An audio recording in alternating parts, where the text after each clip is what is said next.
Students, welcome to our YouTube channel Ajay sir commerce classes. देखिए, आज मैं टॉपिक लेकर आ रहा हूं आपके लिए स्टैटिस्टिक्स। अब देखकर बच्चे डर जाते हैं, और भाई ये तो बड़ा टिपिकल सी बुक होगी। टिपिकल नहीं है, इजी है, बिल्कुल इजी थ्रू को सॉल्व करेंगे हम इसको, कोई प्रॉब्लम ही नहीं आने वाली है। बस स्टार्टिंग के फर्स्ट ईयर 2 लेक्चर्स हैं जिनमें हमें थोड़ा सा थियोरेटिकल पोर्शन को पढ़ना है। हमें समझना होगा कि स्टैटिस्टिक्स है क्या, क्या इसका यूज है। बेसिकली स्टैटिस्टिक्स रिसर्च का टॉपिक है, एनालिसिस का टॉपिक है, इंफॉर्मेशन का टॉपिक है, जिसमें आप रिजल्ट्स देते हैं, फोरकास्ट करते हैं।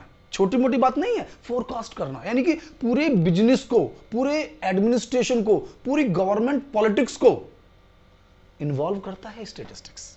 जो डिसीजंस गवर्नमेंट लेती है दिस बेस्ड ऑन स्टैटिस्टिक्स। हम जो फोरकास्ट करते हैं, टेक्निक्स निकालते हैं, this all are based on statistics. आप फोरकास्ट करेंगे, देखिए फ्यूचर कैसे पता चलेगी मुझे, तो फ्यूचर को बताता है स्टैटिस्टिक्स।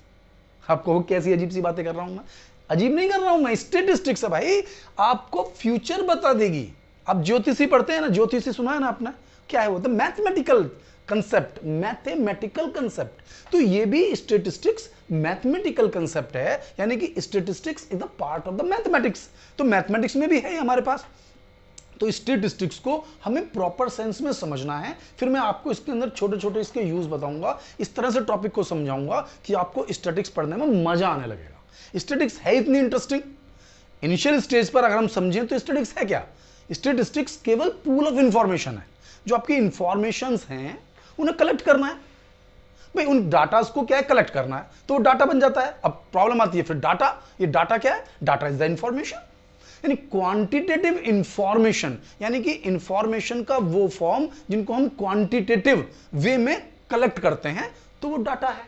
तो डाटा को प्रॉपर सेंस में आपको एडजस्ट करना है, एनालाइज करना है, रिसर्च करके आपको रिजल्ट देना है, एनालाइज करके रिजल्ट देना है, तो वो स्टैटिस्टिक्स का काम है।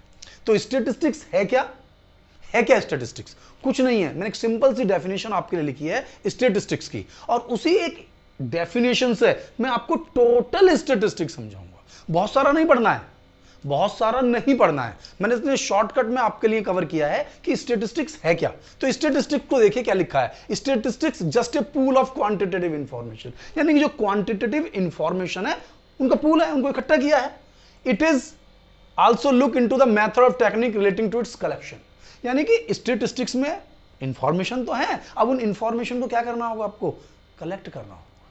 क्या करना होगा, कलेक्ट। अब ये चैप्टर है हमारे पास अलग अलग, इंफॉर्मेशन कलेक्ट करना है, फिर ऑर्गेनाइज करना है, तो ये भी अपने आप में एक चैप्टर है। तो कलेक्शन, ऑर्गेनाइजिंग, प्रेजेंटिंग, एनालाइजिंग, तो ये सब चैप्टर्स हैं मेरे पास। लेकिन स्टैटिस्टिक्स की डेफिनेशन भी यही है कि what do you mean by the statistics. तो स्टैटिस्टिक्स क्या है, पूल ऑफ क्वांटिटेटिव इंफॉर्मेशन, जिसके अंदर हम एनालाइज करते हैं, जिसके अंदर हम डाटा को कलेक्ट करते हैं, ऑर्गेनाइज करते हैं। समझ रहे हैं मेरी बात के लिए? तो एक पूरा सेंस है, आप इसको पूरी तरह समझ सकते हैं, यानी कि आप इसको एक शॉर्ट फॉर्म में भी लिख सकते हैं, शॉर्ट फॉर्म में भी लिख सकते हैं, जैसे CPAI, CPAI, या तो आप इसको इस तरह से पढ़ लें, या फिर क्लासिफिकेशन है, इसको हम ऑर्गेनाइजिंग कहते हैं, तो इसको क्या कह सकते हैं, COPAI, कॉपी। तो इस तरह से लर्न कर सकते हैं, डेफिनेशन भी लर्न हो जाएगी इसकी, क्योंकि डेफिनेशन में तो यही पढ़ेंगे हम, classification, organising, presentation, analysis and interpretation. तो डेफिनेशन भी वही है कि डेफिनेशन क्या बताई मैंने तुम्हें, statistics just a pool of information, और इसमें क्या एनालिसिस क्या कर रहे हैं, it is also look the into the method और टेक्निक्स। क्या है, मेथड और टेक्निक्स, क्या किस चीज की techniques, collection, organising, presentation, analysis and interpretation अब बेसिकली थोड़ा सा जो प्रॉब्लम हमें आ जाती है, कई बार कंफ्यूजन हो जाता है, क्वेश्चंस डिमांड में आ जाती है कि स्टैटिस्टिक्स तो हमने समझा दी कि what do you mean by the statistics, लेकिन इस स्टैटिस्टिक्स को हम 2 पार्ट में डिवाइड करते हैं, एक सिंगुलर और एक प्लूरल। सिंगुलर और प्लूरल, तो पहले प्लूरल फॉर्म में बताऊं, तो प्लूरल फॉर्म में कुछ नहीं करना है, प्लूरल फॉर्म केवल एग्रीगेट ऑफ फैक्ट है। क्या है, एग्रीगेट ऑफ फैक्ट, यानी कि जो इंफॉर्मेशन है वो एग्रीगेट में मुझे मिल रही है, एग्रीगेट, इकट्ठी, एक साथ, यानी कि मैं उनको सारे, देखिए अब उसी इंफॉर्मेशन को आप एनालाइज करें, है ना, सारा पोर्शन कवर करें, classification, collection, classification, presentation, analysis and interpretation, तो ये आ जाता है सिंगुलर फॉर्म, यानी कि आप डाटा को पूरा एनालाइज कर रहे हैं। और जब मैं आपको डाटा का एक पूल बताऊंगा, एग्रीगेट इंफॉर्मेशन दूंगा, एग्रीगेट बातें बताऊंगा, जैसे कि मैं बात करूं आपसे पब्लिक एक्सपेंडिचर, मैं आपसे बात करूं एम्प्लॉयमेंट, मैं आपसे बात करूं पॉपुलेशन, मैं आपसे बात करूं पॉपुलेशन, तो किसकी बात कर रहा हूं मैं? एग्रीगेट्स की। दैट मीन्स हम प्लूरल सेंस की बात करते हैं। जब मैं बात करूं आपसे कलेक्शन ऑर्गेनाइजिंग, कलेक्शन ऑर्गेनाइजिंग, तो ये कौन सा है? Singular sense. यानी कि बड़े सिंपल फॉर्म में हम इसे समझ सकते हैं कि स्टैटिस्टिक्स पूल ऑफ इंफॉर्मेशन है जिसमें हम ये सारा डाटा कर रहे हैं, तो पूल ऑफ इंफॉर्मेशन को एग्रीगेट फैक्ट में रखेंगे तो प्लूरल सेंस, और उसको क्लासिफाइंग यानी कि कलेक्शन से लेकर हम उसको इंटरप्रिटेशन तक ले जाएं तो सिंगुलर फॉर्म।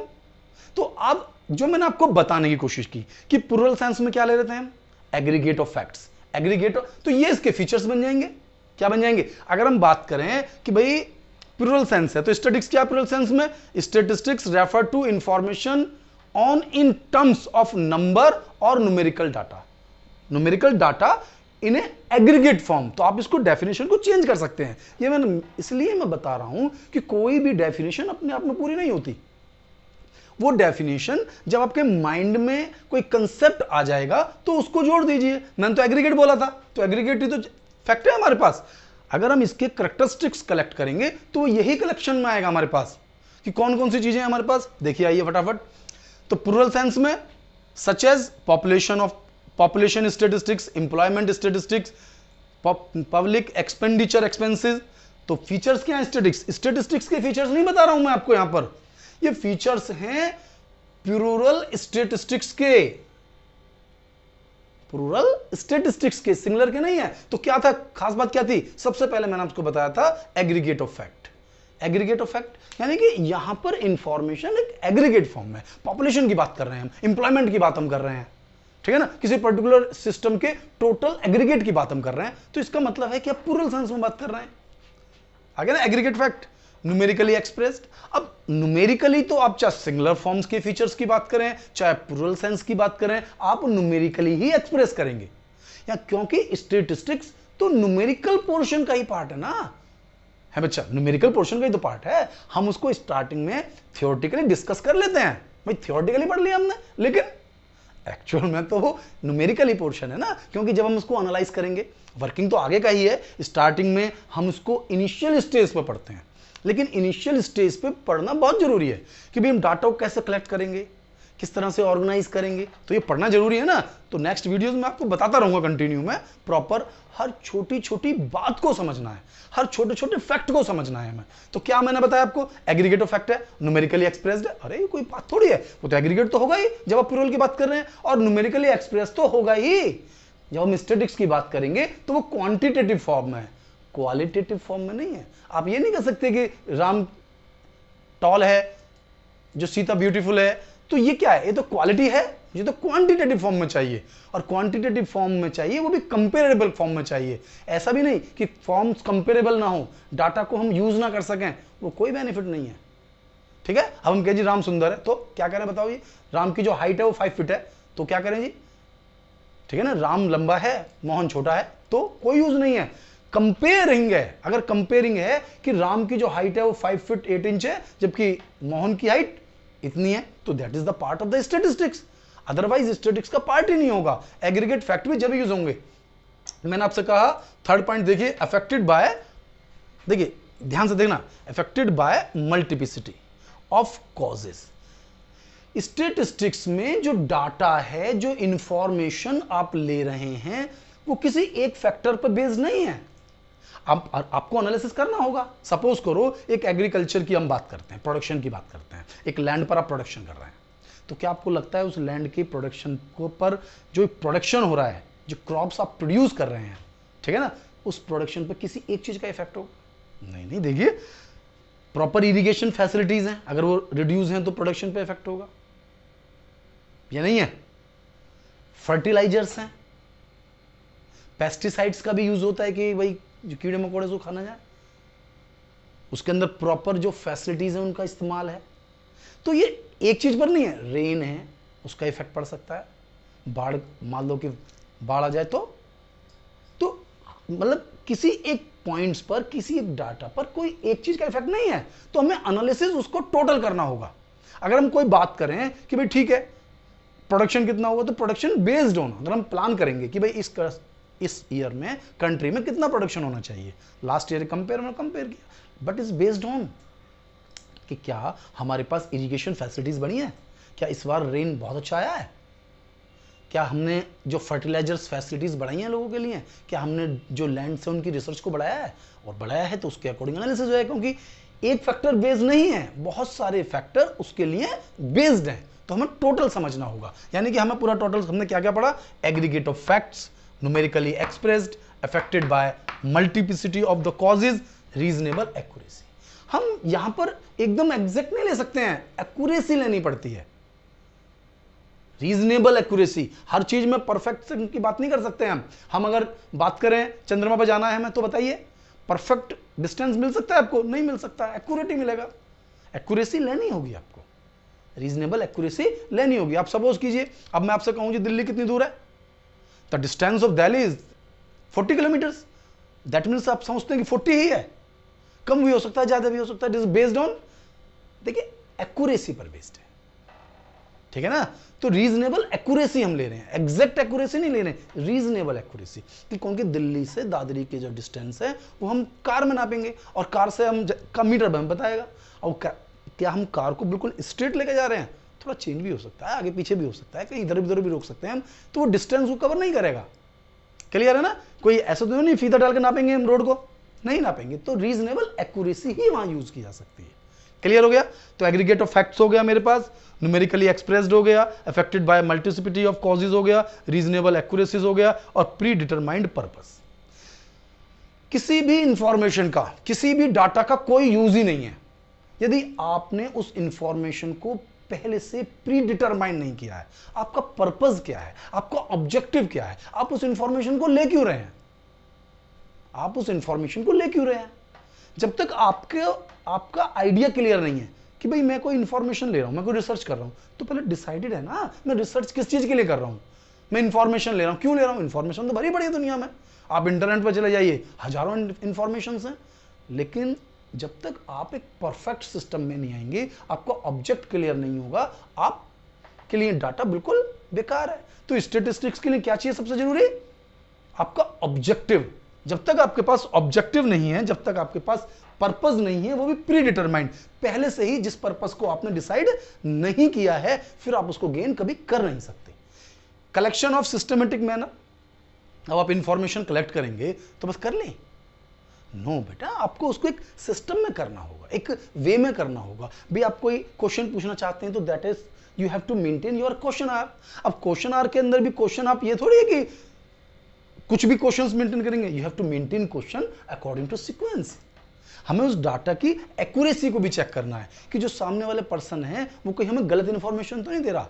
तो एक दो बार तो हम क्वेश्चंस भी इस तरीके से मैच करते हैं कि उसका जो पिछला वाला आंसर था, जो दूसरे वाले आंसर को जब वो देगा तो वो उससे कट होगा, क्योंकि जब उसने ये कहा तो फिर ऐसा नहीं हो सकता। तो मैच कर जाते हैं, हम डाटा को एनालिसिस करते हैं। तो जो स्मार्ट लोग होते हैं वो इस तरीके से उसकी क्वेश्चन आर को बनाते हैं। और क्वेश्चन आर इतना इजी नहीं होती है, मैं क्वेश्चन आर के बारे में समझाऊंगा इसी चैप्टर में, आगे है हमारे पास क्वेश्चन आर, ठीक है। तो क्वेश्चन आर के बारे में हम पूरा डिस्कशन करेंगे कि क्वेश्चन आर क्या है, किस तरीके से बनानी चाहिए, उसमें क्या क्या क्वालिटीज होनी चाहिए। तो पर्पस समझ लीजिए आप, जब तक आपके पास collection in a systematic manner, यानी कि इंफॉर्मेशन को जब तक आप एक सिस्टमेटिक मैनर में नहीं लेकर आएंगे, वो इंफॉर्मेशन आप यूज नहीं कर पाएंगे। तो आपको समझना है कि स्टैटिस्टिक्स क्या है प्लूरल सेंस में। अब हम चलते हैं सिंगुलर सेंस में। अगर हम सिंगुलर सेंस की बात करते हैं तो इसके अंदर जो डाटा है उसको हम कलेक्शन से लेकर इंटरप्रिएशन तक लेते हैं। यानी कि पूरी स्टैटिस्टिक्स में यही पार्ट है, यानी जनरली जो यूज होता है स्टैटिस्टिक्स का कंसेप्ट वो सिंगुलर सेंस का ही होता है, क्योंकि यहां पर हम डाटा को पूरे वर्क में लेकर आ रहे हैं। यहां केवल एक तरह से एग्रीगेट फैक्ट हो गया, एग्रीगेट ऑफ फैक्ट्स हो गया, लेकिन उसके बाद जो पूरा प्रेजेंटेशन है वो सिंगुलर सेंस में ही है, क्योंकि यहां पर आप कलेक्ट करेंगे, कलेक्शन की सारी चीजें चाहिए इसमें आपको। आप क्लासिफिकेशन करेंगे तो आप उसको क्लासिफिकेशन वर्ड बोलिए या ऑर्गेनाइजिंग वर्ड बोलिए। ऑर्गेनाइजिंग का मतलब क्लासिफिकेशन होता है कि आप डाटा को सही करेंगे, क्लासिफाई करेंगे, अलग अलग मैटर में बांटेंगे, मेल अलग, फीमेल अलग, इलिटरेट, इलिट, ठीक है ना, एजुकेटेड, एम्प्लॉयड, अनएम्प्लॉयड। तो डाटा को क्या करेंगे आप, क्लासिफाई करेंगे, क्लासिफिकेशन करेंगे। उसके बाद उसका प्रेजेंटेशन का नंबर आएगा, उसके बाद उसके एनालिसिस का नंबर आएगा, उसके बाद उसके इंटरप्रिटेशन का नंबर आएगा। और ये सभी अपने आप में चैप्टर्स हैं हमारे पास। Collection of data next chapter है हमारे पास। इसके बाद क्लासिफिकेशन यानी ऑर्गेनाइजिंग ऑफ डाटा, कि उस डाटा को आप किस तरह से अलग अलग करेंगे, अलग चैप्टर है हमारे पास। प्रेजेंटेशन ऑफ डाटा, यहाँ पर डाटा को प्रेजेंट करना है कि भाई ग्राफ में करना है, सीरीज में करना है, तो प्रेजेंटेशन आ जाएगा यहाँ पर। फिर हमारा एनालिसिस आ जाएगा। एनालिसिस में हम वो सेंट्रल टेंडेंसी, हमारा न्यूमेरिकल पोर्शन स्टार्ट हो जाता है यहाँ पर आकर। वैसे तो न्यूमेरिकल पोर्शन हमारा प्रेजेंटेशन पर भी आ जाता है, क्योंकि प्रेजेंटेशन पर उसको न्यूमेरिकली फॉर्म में यानी एक परफेक्ट सेंस में मेंटेन करना है हमें। लेकिन एनालिसिस पर तो पूरी तरह से न्यूमेरिकल पोर्शन ही आ गया, यानी कि पूरा central tendency, measures of dispersion, skewness, correlation, regression, this all are the part where we have to analysis.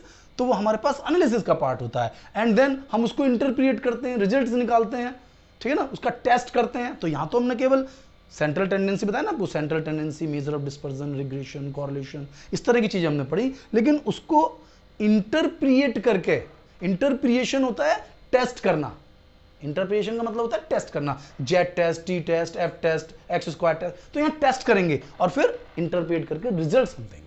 तो इसको समझिए प्रॉपरली तरीके से। अब हम नेक्स्ट टॉपिक की तरफ आते हैं, नेचर ऑफ स्टैटिस्टिक्स। स्टैटिस्टिक्स का नेचर क्या है? बड़ा सिंपल सी चीजें। देखिए, आप किसी भी सब्जेक्ट को पढ़ेंगे तो उसके नेचर को आपको समझना होगा कि भाई स्टैटिस्टिक्स हम पढ़ रहे हैं, साइंस है आर्ट है?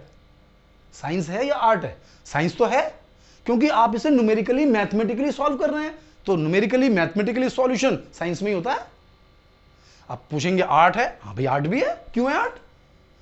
प्रैक्टिकल एप्लीकेबिलिटी है, प्रैक्टिकल एप्लीकेबिलिटी है, प्रैक्टिकली लाइफ में हम इसको यूज करते हैं। और प्रैक्टिकल लाइफ में क्या मतलब होता है? टेक्निकल नॉलेज के साथ। तो टेक्निकली नॉलेज के साथ यूज कर रहे हैं हम, तो इसलिए आर्ट भी है। तो जो हमारे पास स्टैटिस्टिक्स है is the science and art both, science and art both. तो ठीक है, हम नेक्स्ट टॉपिक की तरफ पढ़ते हैं। नेक्स्ट टॉपिक अब स्टार्ट करते हैं, ठीक है। करते हैं function and importance of statistics. इससे पहले हमने पढ़ लिया भाई statistics singular sense, plural sense, उसकी कैरेक्टरिस्टिक्स। अब फंक्शन पढ़ते हैं, function and importance. Function and importance हम इसको अलग अलग भी ले सकते हैं, क्योंकि इंपोर्टेंस जो है वो स्टैटिस्टिक्स का वो बहुत बड़ा है और बहुत डिफरेंट डिफरेंट फील्ड में है।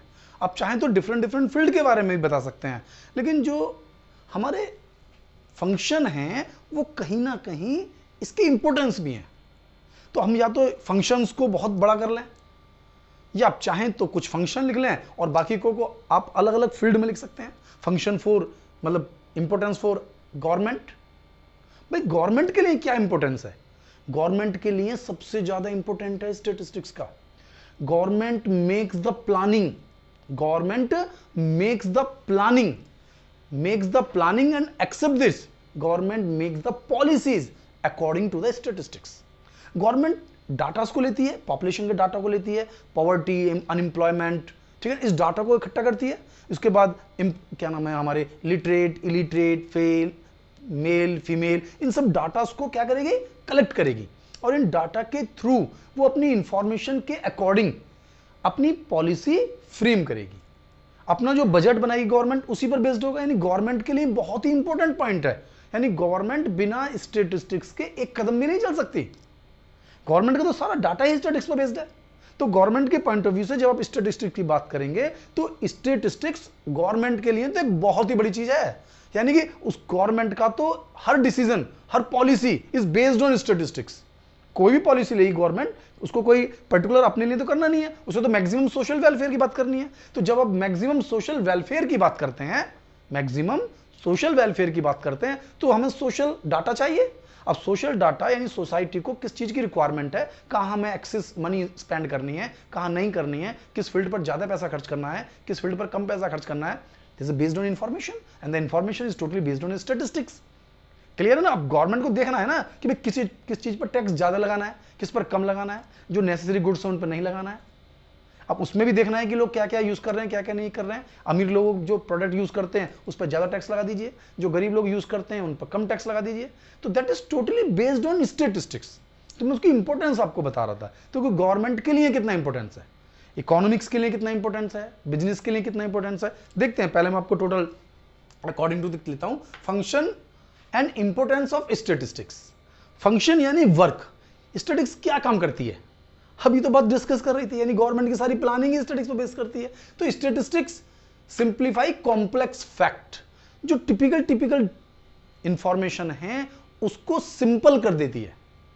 यानी कि उसके पास डाटा है, मीन, मोड, मीडियन यानी सेंटर टेंडेंसी, रिग्रेशन, कॉरलेशन, उसके थ्रू उस डाटा को जो टिपिकल है इंफॉर्मेशन जो है, जो एक सिस्टम है, उसको क्या कर देती है, इजी कर देती है। एक सिंपल फॉर्म में लेते हैं, present fact in definite form, तो उसको एक डेफिनेट फॉर्म में ले आएगी। दो हेडिंग बन गई इसकी हमारे पास, एक तो सिंप्लीफाई कर दी कॉम्प्लेक्स डाटा को, और दूसरा present fact in definite form. Definite form में कैसे, इंडेक्स नंबर, हमारे पास इकोनॉमिक्स इसमें टॉपिक होगा लास्ट में, इंडेक्स नंबर। अब आप कहेंगे कि प्राइसेस बढ़ रहे हैं, प्राइस रिड्यूस हो रहे हैं, कुछ क्लियरिटी नहीं आ रही है, नहीं आ रही क्लियरिटी कि भाई प्राइसेस बढ़ रहे हैं, घट रहे हैं। अब कुछ के प्राइसेस बढ़ भी रहे हैं, कुछ के प्राइसेस रिड्यूस भी हो रहे हैं। तो प्राइसेस रिड्यूस हो रहे हैं, इंक्रीज हो रहे हैं, कुछ पता नहीं चल पा रहा है। तो इकोनॉमिक्स उन सभी डाटा में एक एग्जैक्ट डेफिनेट फॉर्म में आपको बताती है कि 10% प्राइस बढ़ रहे हैं, यानी इंडेक्स नंबर इतना है, प्राइसेस 10% बढ़ रहे हैं या रिड्यूस हुए हैं, तो एक एग्जैक्ट फॉर्म में स्टेटिस्टिक्स ही बता सकती है। Planning and policy formation, planning and policy, मैंने आपसे कहा था कि गवर्नमेंट की सारी पॉलिसी, सारी की सारी planning are based on statistics. किस तरह से बनाएंगे, डाटा है उसके अकॉर्डिंग प्लान करेंगे। अब ये प्लान केवल गवर्नमेंट के लिए नहीं है, बिजनेस हाउस के लिए देख लीजिए, पूरा बिजनेस हाउस तो प्लानिंग पर ही चलता है, बिना प्लानिंग के तो कुछ होता ही नहीं है। आप अगर 12th क्लास में देखेंगे बिजनेस मैनेजमेंट, तो पूरा management is based on the planning. और खाली मैं बिजनेस मैनेजमेंट की बात नहीं कर रहा हूं, वहां तो प्लानिंग है ही है, आपका टोटल वर्क ही प्लानिंग पर बेस्ड है। यदि आप किसी चीज को प्रॉपरली प्लान नहीं करते हैं तो आप बहुत ज्यादा सक्सेस नहीं हो सकते हैं। आपने कोई टारगेट बनाया, आप उसको प्लान ही नहीं करेंगे तो कैसे अचीव करेंगे। तो प्लान करने में, यानी प्लानिंग एंड पॉलिसी फॉर्मेशन, यानी देखेंगे कि भाई कंट्री में कितने लोग गरीब हैं, कितने लिटरेट हैं, कितने अनएम्प्लॉयड हैं, कितना लिविंग स्टैंडर्ड है हमारे पास, गवर्नमेंट का अपना बजट है, उस सब चीज़ों के अकॉर्डिंग गवर्नमेंट एनालाइज करेगी और उसके अकॉर्डिंग पॉलिसी फ्रेम कर देगी। हेल्प इन फोरकास्टिंग, फोरकास्टिंग यानी कि हमारे पास कुछ टेक्निक्स हैं, जैसे रिग्रेशन है, टाइम सीरीज है, ये टेक्निक्स हैं जिसमें हम फोरकास्ट कर सकते हैं, फ्यूचर फोरकास्ट कर सकते हैं। मैं बता रहा था अभी थोड़ी देर पहले कि ये एक तरह से ज्योतिष विज्ञान है, ठीक है ना। तो जो जिस तरह से एस्ट्रोलॉजी काम करती है, हेल्प इन फोरकास्टिंग, आपको फ्यूचर बता देती है। फ्यूचर मतलब ऐसे नहीं कि फ्यूचर की आप कब मरेंगे, कब जिंदा है, आप क्या करेंगे, वो वाला फ्यूचर की बात नहीं चल रहा है। हम जो फ्यूचर बताते हैं, हम फ्यूचर बताते हैं जैसे बिजनेस में, आप बिजनेस में आपकी सेल्स चल रही है कुछ सालों से, हम उस सारे साल के एक ट्रेंड को कलेक्ट कर लेंगे कि भाई हमारी जो सेल्स है वो इतने % इंक्रीज हो रही है, तो नेक्स्ट ईयर कितनी होगी, ट्रेंड कैलकुलेट कर लेते हैं। फोरकास्ट का मतलब यहां पर बेसिकली ट्रेंड है। अब वो फोरकास्टिंग आप डिफरेंट टेक्निक से जब करते हैं, एक्सपर्ट लोगों के बीच में रहकर करते हैं, ठीक है, तो एक्सपर्टाइज हो जाते हैं और अकॉर्डिंग टू दैट आपकी जो फोरकास्टिंग होती है वो एकदम करेक्ट हो जाती है। फोरकास्ट समझ रहे हैं ना मेरी बात, कि भाई नेक्स्ट ईयर कितनी सेल करेंगे हम, अब नेक्स्ट ईयर कितनी सेल करेंगे ये कैसे पता, तो हम लास्ट ईयर्स की सेलों को एनालाइज करेंगे, उनका एक ट्रेंड निकालेंगे and according to trend next year की सेल होगी, ठीक है। इसके बाद है formulation and testing of hypothesis, यानी किसी भी रिसर्च को कंप्लीट करने के लिए हमें एक हाइपोथेसिस बनानी होती है किसी भी चीज पर, कि इस चीज का इफेक्ट इस चीज पर पड़ेगा या नहीं पड़ेगा। जैसे सपोज करो अब ड्रग्स की बात चल रही है कि भाई कोरोना चल रहा है, तो उस कोरोना के लिए डिफरेंट जो आइसोलेशन प्रोग्राम है, मेडिसिन प्रोग्राम है, उनको हम कवर कर रहे हैं। तो अगर हम कोई भी टेस्ट कवर करते हैं तो टेस्ट कैसे कवर करते हैं, ऐसे नहीं टेस्ट होगा, उसके लिए हम हाइपोथेसिस लेंगे, एक हाइपोथेसिस बनाएंगे कि भाई इस पर्टिकुलर मेडिसिन का क्या इफेक्ट पड़ता है। तो अलग अलग हाइपोथेसिस हैं, 0 हाइपोथेसिस होती है, 1 हाइपोथेसिस होती है, तो अलग अलग तरीके की हाइपोथेसिस बनाते हैं। बट स्टैटिस्टिक्स हेल्प, स्टैटिस्टिक्स के थ्रू हम उस हाइपोथेसिस को बना सकते हैं और उसके अकॉर्डिंग फिर रिसर्च कर सकते हैं। In large individual knowledge and experience, obviously आप समझिए कि जब आप पूरी वर्क को कर रहे हैं, आप फोरकास्ट टेक्निक कर रहे हैं, फ्यूचर बता रहे हैं, एनालाइज कर रहे हैं, तो आपको क्या लगता है कि आपकी नॉलेज इंप्रूव नहीं हो रही है। आप इस फील्ड में किसी एक्सपर्ट पर्सन के साथ लगे हुए हैं, डजंट मैटर वो बहुत ज़्यादा लिटरेट है, आप भी जूनियर हैं, तो जूनियर है तो क्या हुआ, आप जब एक सिस्टम के अंदर इन्वॉल्व होते हैं तो आप उस चीज़ को सीखते हैं। तो आपके अंदर भी एक क्वालिटी डेवलप होती है, तो इंडिविजुअल नॉलेज को बढ़ा देता है। आप भी कोई रिसर्च कीजिए, आप सपोज करो आप स्टडी कर रहे हैं ना, अब मैं इसको प्रैक्टिकल अप्रोच में आपको अपने साथ इन्वॉल्व कर लूं और फिर वर्क करें, तो क्या आपको लगता है कि आपकी नॉलेज नहीं बढ़ेगी? आपकी नॉलेज भी बढ़ेगी, आपका एक्सपीरियंस भी बढ़ेगा, आपकी नॉलेज भी बढ़ेगी, एक्सपीरियंस भी बढ़ेगा। Making quality control for product, जो प्रोडक्ट्स होते हैं हमारे, यानी कि जो प्रोडक्शन हाउसेज होते हैं जहां पर हमें एक क्वालिटेटिव प्रोडक्ट्स बनाना होता है, क्वालिटेटिव प्रोडक्ट डेवलप करना है, तो उस क्वालिटेटिव प्रोडक्ट को डेवलप करने के लिए क्वालिटी कंट्रोल पॉलिसी होती है हमारे पास, स्टैटिस्टिकल क्वालिटी कंट्रोल। तो हम ये चेक करते हैं कि जो प्रोडक्ट्स हमारे पास बन रहे हैं वो हमारे उस अपर line, lower line, central line को कवर कर से कितना ऊपर जा रहे हैं, कितने, यानी कि उसमें डिफेक्ट्स को चेक करते हैं। तो हम जब डिफेक्ट्स को मैच करते हैं तो स्टैटिस्टिक्स के थ्रू हम डिसीजन लेते हैं कि कोई प्रोडक्ट हमारे स्टैंडर्ड के अकॉर्डिंग है या नहीं, यानी कि उन स्टैंडर्ड्स को डिजाइन, उन स्टैंडर्ड्स को कैलकुलेशन कि वो प्रोडक्ट एक्सेप्टेबल है या नहीं, ये हमारा स्टैटिस्टिक्स हमारी हेल्प करता है। Making marketing strategy, marketing strategy, strategy समझते हैं ना आप लोग कि स्ट्रेटेजी हमारे जो कंपटीटर्स हैं, अब उन कंपटीटर से हमें मैच करना है कि मार्केट में कितना कंपटीशन है, किस तरह के कंपटीटर्स मार्केट में अवेलेबल हैं, किस तरह की प्रोडक्ट्स हैं, हम अपने प्रोडक्ट्स को बेच रहे हैं, तो वो किस चीज़ पर बेस्ड है? रिसर्च पर बेस्ड है, एनालिसिस पर बेस्ड है। तुम एनालाइज कर रहे हैं, डिफरेंट प्रोडक्ट को एनालिसिस कर रहे हैं, अपने प्रोडक्ट से कंपेयर कर रहे हैं, तो ये हमारे लिए एक स्ट्रेटेजी डेवलप करने के लिए, हमारे प्रोडक्ट के लिए हम एक स्ट्रेटेजी बना सकते हैं जिसके थ्रू हम अपने प्रोडक्ट को आगे ले जा सकते हैं, यानी कंपटीटर को बीट कर सकते हैं। आज जो दुनिया है, आज जो समय है, वो कंपटीशन का है और जरूरी भी है। अगर कंपटीशन नहीं होगा तुम कहाँ होंगे? कोई भी एक प्रोड्यूसर होगा वो अपनी कीमत पर बेचेगा, तो क्या आज हम इस कीमत को लेने के लिए तैयार है? नहीं है। हमें तो भाई हमेशा जो कस्टमर है उसको हमेशा क्या होता है, रीजनेबल प्राइस चाहिए, कम से कम प्राइस दीजिए ना, हाई क्वालिटी। तो ये सब चीजें किसमें हेल्प कर रही हैं हमारे पास? स्ट्रेटेजी बनाने में और फॉर्मुलेशन ऑफ इकोनॉमिक्स लॉज। जो इकोनॉमिक्स लॉज होते हैं, demand supply, law of demand, law of supply, production profitability curve, ये सब किस पर बेस्ड है? ये पूरे डाटा पर बेस्ड है, क्योंकि इसके बेस पर ही हम कोई लॉज क्रिएट कर पाते हैं। तो वो लॉज सारे स्टैटिस्टिकल डाटा पर क्रिएट होते हैं। प्राइसिंग एनालिसिस, प्राइसिंग एनालिसिस देखिए, आप माइक्रो जब पढ़ेंगे तो उसमें डिमांड का इलास्टिसिटी ऑफ डिमांड है, तो इलास्टिसिटी ऑफ डिमांड के थ्रू आप एनालाइज कर पाते हैं, यानी उस डाटा को आप कलेक्ट करते हैं। तो उस डाटा के थ्रू आप देखते हैं कि भाई अगर हम प्राइसेस को इंक्रीज करते हैं, यानी प्राइस में, प्रोडक्ट में कितनी इलास्टिसिटी है, उस इलास्टिसिटी के अकॉर्डिंग हम प्राइस डिसाइड कर सकते हैं। यानी प्राइसेस यदि हाई रखेंगे, भाई अगर प्रोडक्ट हमारा इलास्टिक होगा, समझ ना, इलास्टिक प्रोडक्ट, तो प्राइसेस हमेशा हम लॉ रखेंगे, और प्रोडक्ट इनइलास्टिक होगा तो आप हाई प्राइस चार्ज कर सकते हैं, कस्टमर को लेना ही पड़ेगा। भाई लाइफ सेविंग ड्रग्स होती है ना, दवाइयाँ, अगर उसके प्राइस ज़्यादा भी हो जाएंगे तो खरीदना पड़ेगा, भाई मजबूरी है, लाइफ तो सेव करनी ही है। अब मान लो कोरोना की मेडिसिन आ जाए और वो कहिए 2000 रुपये की, लेनी पड़ेगी, अगर बीमारी है तो लेनी पड़ेगी ना, बीमारी है तो लेनी पड़ेगी, चाहे 2000 रुपये क्यों ना हो, कॉस्ट उसकी 2 रुपये है, पर पे करना पड़ेगा। तो कारण क्या है? तो इसके अकॉर्डिंग जो बिजनेस हाउसेज हैं वो अपनी प्राइस एनालाइज करते हैं और वो देखते हैं कि किस प्रोडक्ट का क्या प्राइस चार्ज किया जा सकता है। गवर्नमेंट के इंटरवेंशन भी होते हैं, वो रोक सकते हैं। मेरा जो कंसेप्ट था वो ये था कि मैं आपको स्टैटिस्टिक्स की इंपॉर्टेंस समझाता हूँ, है ना, ज़्यादातर दिमाग पर बर्डन नहीं डालना है हमें, और ये बहुत टिपिकल नहीं लेना है, बड़ा इजी से ले लीजिए, एक सिंपल फॉर्म में ले लीजिए। गवर्नमेंट को क्या बेनिफिट है? भाई सारे डाटा गवर्नमेंट के डिसीजन स्टैटिस्टिक्स पर बेस्ड है। वो कोई भी प्राइस, कोई भी प्रोडक्ट का सिस्टम, प्रोडक्ट तो उनका नहीं होता, उन्हें तो बेसिकली डिसीजन लेने हैं, पॉलिसी फ्रेम करनी है, बजट बनाने हैं, भाई कहाँ किस चीज़ को करें, फॉरेन पॉलिसी को भी कवर करना है, गवर्नमेंट पॉलिसी अपनी पॉलिसीज को भी है, internal policy, external policy, balance of, सब चीज़ों को कवर करना है, तो किस चीज़ पर कवर करेंगे? डाटा ही तो है। स्टैटिस्टिक्स के बेनिफिट हैं, सब कुछ पढ़ लिया हमने, अब हम पढ़ रहे हैं इसकी लिमिटेशन, कमियां भी तो हैं, शॉर्टेज भी तो हैं। देखिए शॉर्टेज हम बनाते हैं, अदरवाइज यदि हम स्टैटिस्टिक्स को एक परफेक्ट सेंस में यूज करें तो उसकी कोई लिमिटेशन नहीं है, लेकिन लिमिटेशन है, हम बना रहे हैं इसकी लिमिटेशन, और लिमिटेशन है ये क्वालिटेटिव डाटास को नहीं ले रहा है, क्वालिटेटिव डाटास को डायरेक्ट नहीं ले रहा, यूज तो कर रहे हैं हम, ऐसा तो नहीं है कि अगर हम एनालिसिस करें कि हमारी यहां पर इतने लोग क्या कहते हैं एजुकेटेड हैं या और चीज़ों को ले लिए, लंबे हैं, भाई सचिन तेंदुलकर राहुल द्रविड़ से लंबा है या राहुल द्रविड़ सचिन तेंदुलकर से लंबा है, तो लेंथ की हम बात कर रहे हैं तो डाटा इंपॉर्टेंट हो गया।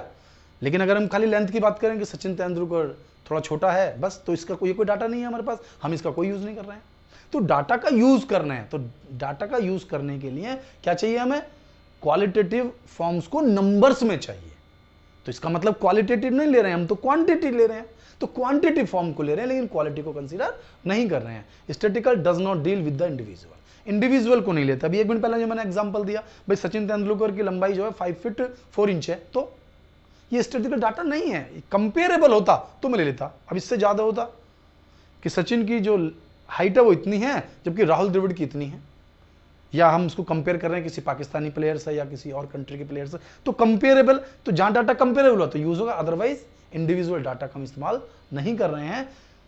स्टैटिस्टिक्स का मिसयूज हो सकता है, देखिए इसीलिए इसके ऊपर डिस्ट्रस्ट है। स्टैटिस्टिक्स का जो यूज मिसयूज हो जाता है वो ये हो जाता है कि जो अनक्वालिफाइड पर्सन है, अनक्वालिफाइड पर्सन, इसमें मैंने लिया हुआ भी है कि only expert can make the best possible use of statistics, यानी स्टैटिस्टिक्स का जो यूज है वो केवल और केवल एक्सपर्ट लोग कर सकते हैं। जो एक्सपर्ट नहीं है वो रिजल्ट्स जो निकालेंगे तो वो गलत आएगा। तो इसी सेंस में हम जो बात कर रहे थे ना, स्टैटिस्टिक्स कैन बी मिसयूज्ड, उसका मिसयूज हो सकता है। अगर कोई बैड माइंडेड पर्सन है, उसको कोई गलत डिसीजन निकालना ही है, उसकी थिंकिंग ही डिफरेंट है, तो वो उस डाटा से रॉन्ग डिसीजन भी निकाल सकता है, कैलकुलेट हो सकते हैं। तो ये इसका मिसयूज है स्टैटिस्टिक्स का, ठीक है। Statistics result are true only on average, statistics के जो रिजल्ट होते हैं वो एवरेज बेस्ड है।